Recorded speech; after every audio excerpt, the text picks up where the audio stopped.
Excuse me, trying to make a video here. Mama's gonna be a lawyer. They call me childish. They call me the Holy Ghost, son of the Most, Father, they don't know me. Hi guys, and welcome back to my channel. I'm coming to you from a place of finally. I'm coming to you from a place of about damn time. I'm coming to you from a place of the weapons were prospering, okay? I'm coming to you from a place of this teeny weeny afro that refuses to grow and is also being attacked by shrinkage at the same damn time, okay? Double homicide. A time I coulda,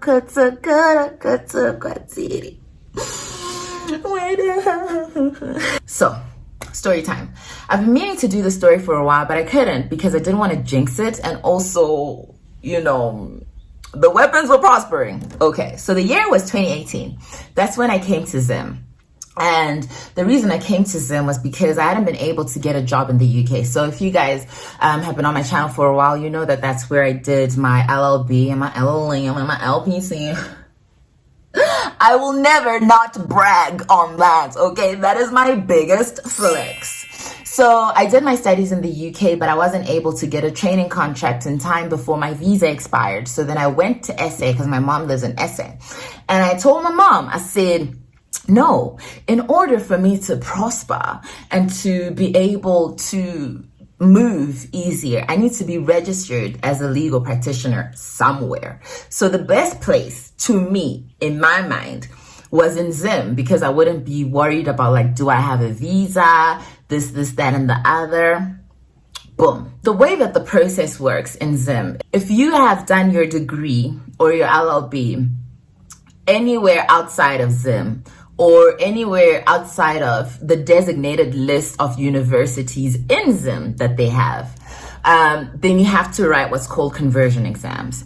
Previously, conversion exams were overlooked, administered by the Law Society of Zimbabwe.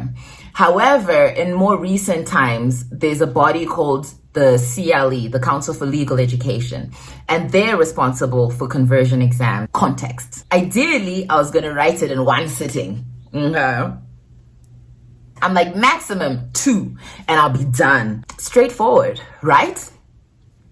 Wrong.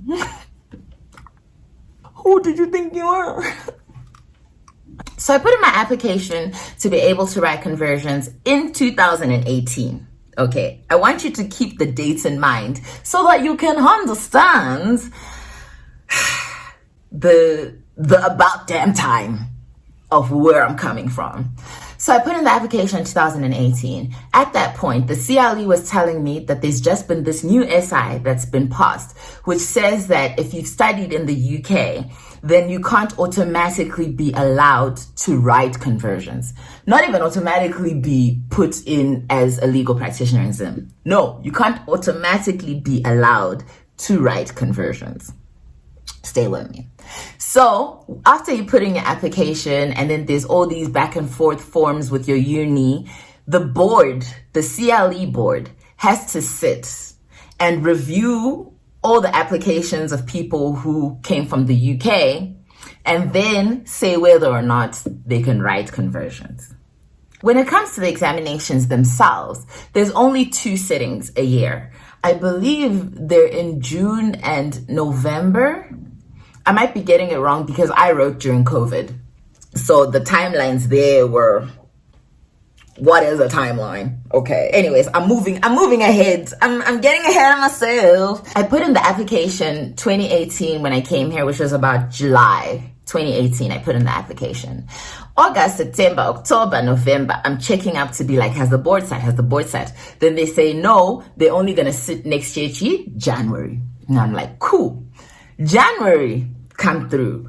Has the board sat? No, they might sit in June, July, might. After about a year and a half, okay, of no, the board hasn't sat yet. I'm like, yo, I was just going through the frustration at that point. And also, that's when Ningi must go. That's when Ningi must go was trending on Twitter.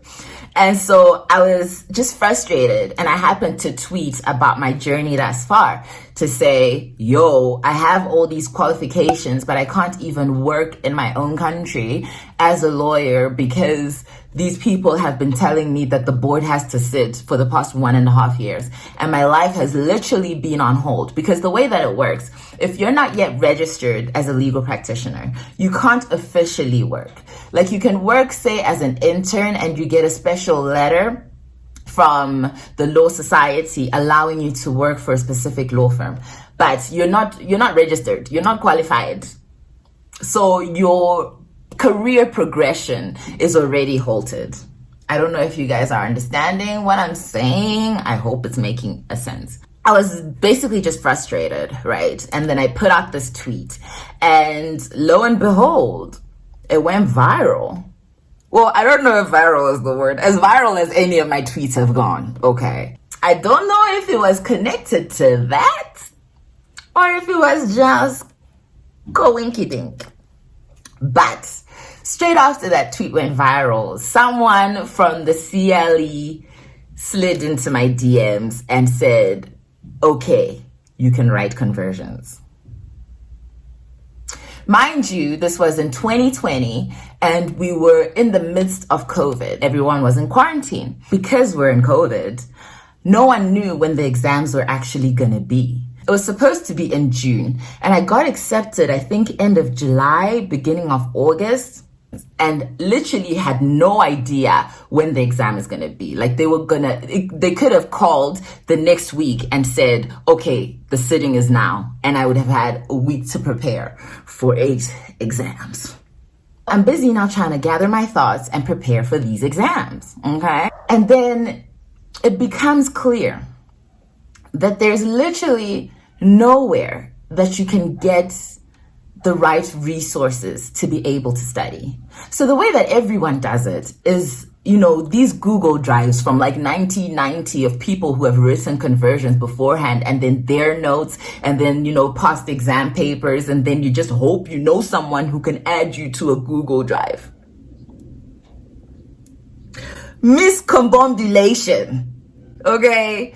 So you're busy just trying to piece things together to be like, okay, for this exam, I'll get some from this Google Drive, I'll get some from this one. Somebody said there might be a new examiner coming through, because there was also this changeover of examiners that was happening. They used to have certain examiners, and then now they were having like UZ, University of Zimbabwe examiners.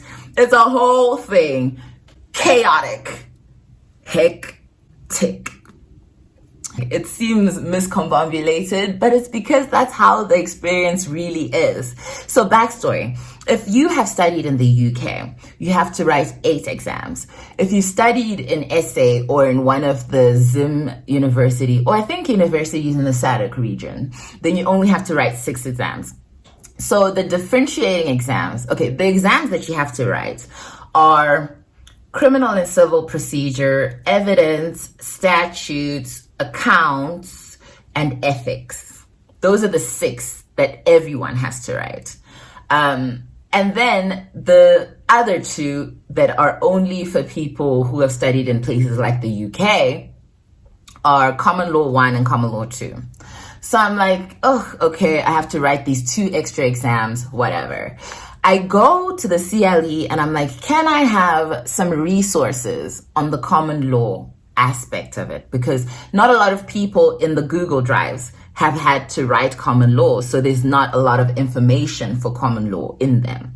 So I'm like, where am I going to get this information? So I go to the CLE and I'm like, where do I get the information for Common Law 1 and Common Law 2? Get this. They say to me that since you studied in the UK, the common law exam is based on UK common law.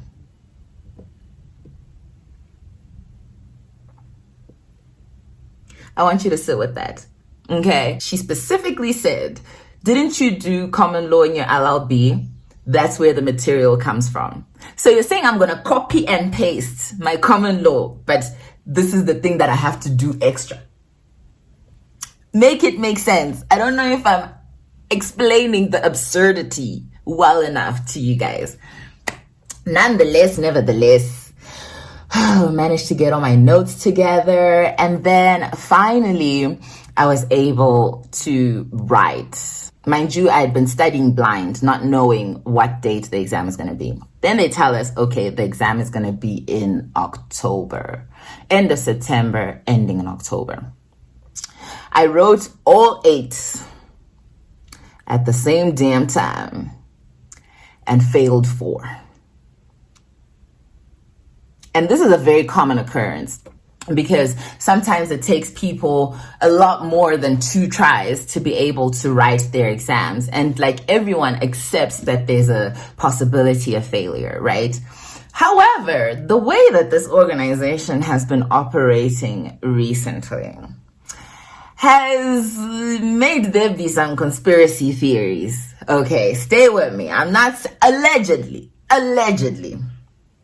People are of the mind that, they've been purposefully failing people because, for starters, the amount of people who then pass after a remark is astounding.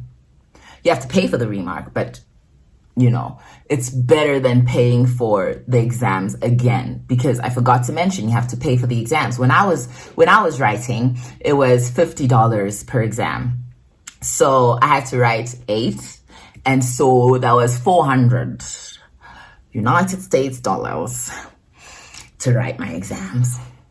Once you fail, you have to pay that same amount again. And that's if the price hasn't gone up.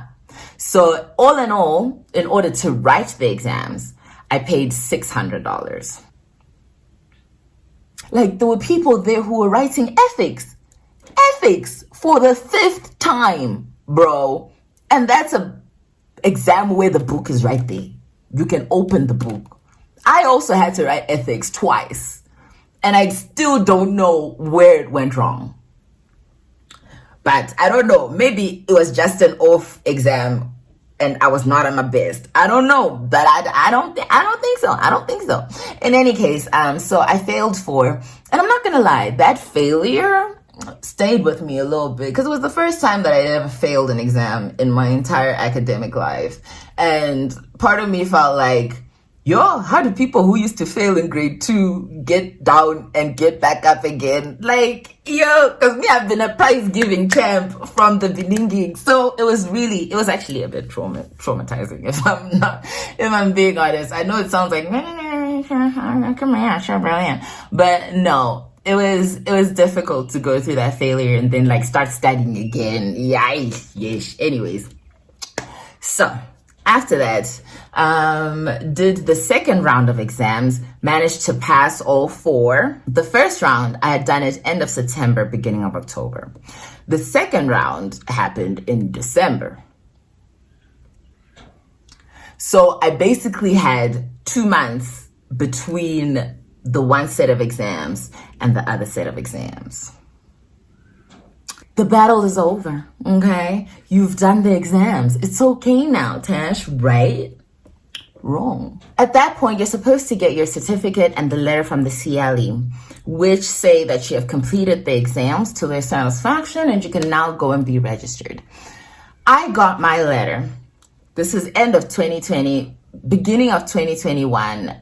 Not even beginning. It was middle of 2021 because they had needed time to mark first. And then after they'd finished marking and then I knew I'd passed, I asked for the letter. So 2021, middle of, that's when I got my letter. However, I wasn't able to do the registration process because what? We were in COVID. So I'm like, oh no, I need to now register in 2022. That's when I'm now like, whoa, I need to now register. Yes, we came out of COVID in 2021, came out, but then it was still on and off. And also I had a lot going on. So I wasn't really bothered about registering as much, if I'm being honest. 2022, that's when I go back to the CLE and I'm like, okay, so I need to register now. What do I put into my registration application? They're like, now you want to register, telling me all this about you need a new letter because it can't be over 6 months since you got the letter. I'm like, how does that like, how does it matter? But either way, I'm like, okay, so can I have a new letter? And they're like, no, well, that's it. My new letters, yeah, like I was saying it during COVID. If I scream, okay, I just came back again from the CLE and still have not got a signed letter because I had spoken to one of the people there, one of the main people there, and they told me, no, you can just go in the office and you'll be able to get your letter and get it signed. And then I was like, oh, but it says to be signed by you. And then she's like, no, they'll draft a new one for you and then you can just get that one signed. Boom. I even made sure. I was like, are you sure that I don't need to send another email or whatever? I was like, nope, you'll be fine. Get there. And of course, with the stankiest attitude ever, because you're supposed to grovel at your knees to be just considered as a human, or for anything to happen that's supposed to happen or supposed to be someone's job. Anyways, they were all like, no, you need to send another email. And I'm really like disappointed because I sent you this letter. I was even sick when I sent it. And then I'm like, yeah, but then when you sent it, your offices were closed. There's also been a lot going on in my own life in the past year. Like, now I just needed to be signed. And then she's like, no, now we have to do a new letter. And then no one else can sign it except for the person that you spoke to previously. So you're going to have to wait for them to come back into the office and come back and get it. You know what? Like, it makes you doubt. You'll be like, do I even really want this? Because it's the stress. And it's like you're begging people for something that you've worked hard for, that you've paid for.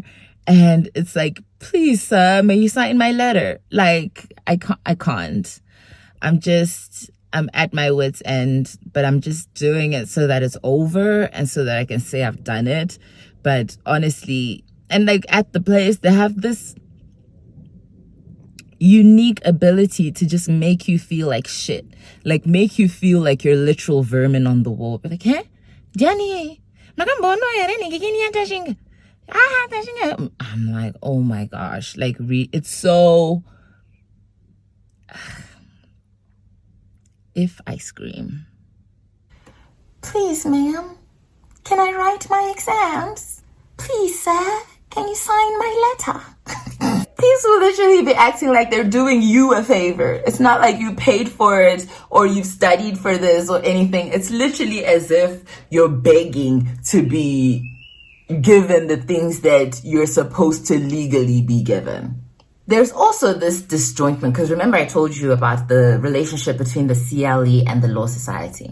There's also this kind of miscommunications that happens between the two platforms, because the CLE will say to you, okay, here's the letter, here's the things that we're supposed to give you. And I'm like, okay, what should go in the application? No, you should ask the Law Society about that. Go to the Law Society. What should go into the application? No, that's more of a CLE thing. Go to the CLE. What should go into the... Okay, fine. You should get a lawyer. And then they will tell you what goes in the application. If I scream, like... the level of frustration I'm feeling right now cannot be put into words, literally. I just came from fucking Law Society building, which is in town, and everybody knows I hate driving in town, okay? Get there, because CLE told me to go there. They said that, oh no, we can't tell you the documents that you need to register. You need to go to the Law Society, and Law Society can't seem to do anything over the phone. So I had to drive, and I went to town, get to Law Society, and I'm like, hi, I want to find out information about getting registered. I've done my conversions, etc. And then I was asking about like the letter that you get from CLE, and then she's like, oh, CLE will probably be best able to tell you about that. That's number one. So you're sending me back to the people that sent me to you. You're constantly being dragged from one place to the other like a useless, guys. This whole experience has just been so shit. Finally, I got a lawyer who managed to put everything into the application, and lodge the application. So how that happens is you go to the Law Society, you have to pay a fee, another fee, to be registered, and then you also have to pay your court fees. And then you put in your application into the court with your evidence that you have an LLB and that you've written the conversion exams and the certificates and the letter, etc., etc. So you put all that in together in an application, and then you lodge it at the High Court, and then you go in front of a judge, and then you have a lawyer on your side who's saying, yes, she's a fit and proper person. And then they admit you, and now you're a legal practitioner. So that is where we are now. I'm finally gonna be admitted as a legal practitioner on Wednesday. By the time you're seeing this, it must have already happened. Otherwise, this video is not seeing the light of day. Thank you guys for watching. I hope you enjoyed this vlog. I hope that it was informative for anybody who's wanting to do conversions. Be prepared, because I have heard of people say they've literally been waiting to do their conversions for 5 years. Some people have even just like left the whole process altogether and been like, you know what, I'm going elsewhere. And it's not, if it was based on your failure and it's because you failed the exam, I think that that would be palatable. But it's pretty much just like a administration issue, like a thing of people not really wanting to help you or to do what they're supposed to do, statutorily speaking. And I don't even know if it's worth it, because mind you, once you've been registered, you have people out here paying junior lawyers an entire $75 to $100 a month. Not all, but most. And you've gone Lord, you are testing me.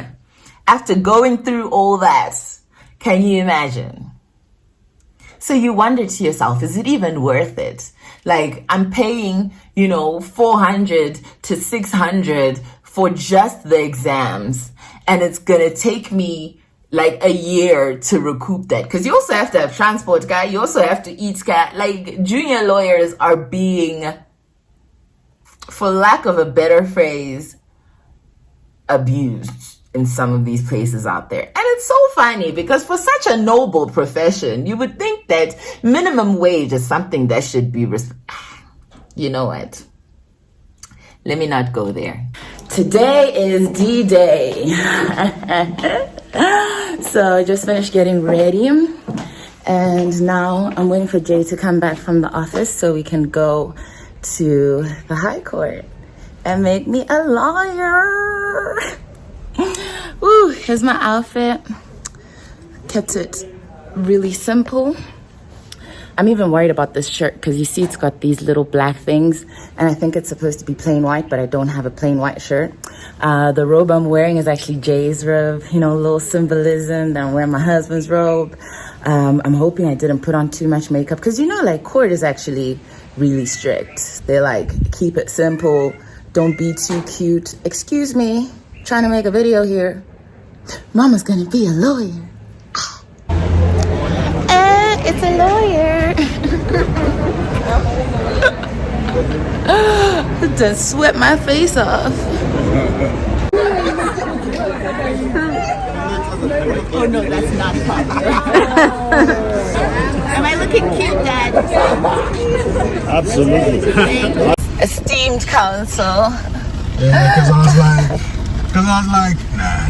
Dad was like, do you think it's gonna happen? Steve's got it. I'm finally registered. I'm a legal practitioner. Oh, I'm so relieved. I'm so happy. Thank you, baby. Thanks for supporting me. Thanks for being there today. Congratulations. Thank you. So, we're finally home, guys. We did it. I'm so excited. I'm so happy. I'm so relieved. finally happened. And I was so nervous during the whole thing. I was shaking. I read half of the oath twice, didn't read the bottom bit. I was like, the signature that I put there was some kind of abstract drawing situation because my hand was shaking, shook. But we got through it. And the judge was even like, if you speak like that all the time in court, I'll grant all your orders. And I was like, stop it, judge. You play too much. Congratulations to Tash, my wife, for being admitted as a legal practitioner today. Thank you. Having seen how hard she worked and the hoops she had to go through to even get to the point of writing, it was very inspiring. And I know you really put your all into it. And I know how tough those exams can be, but I'm really proud of the fact that you stuck to it and you kept on going. And I believe that it's another stepping stone for you in creating a long and successful career in which you'll do fantastically well, because you do fantastically well in everything you do and put your mind to. Congratulations, counsel. Congratulations. Love you. Don't mess up your Don't mess up your makeup. You really worked hard. Well.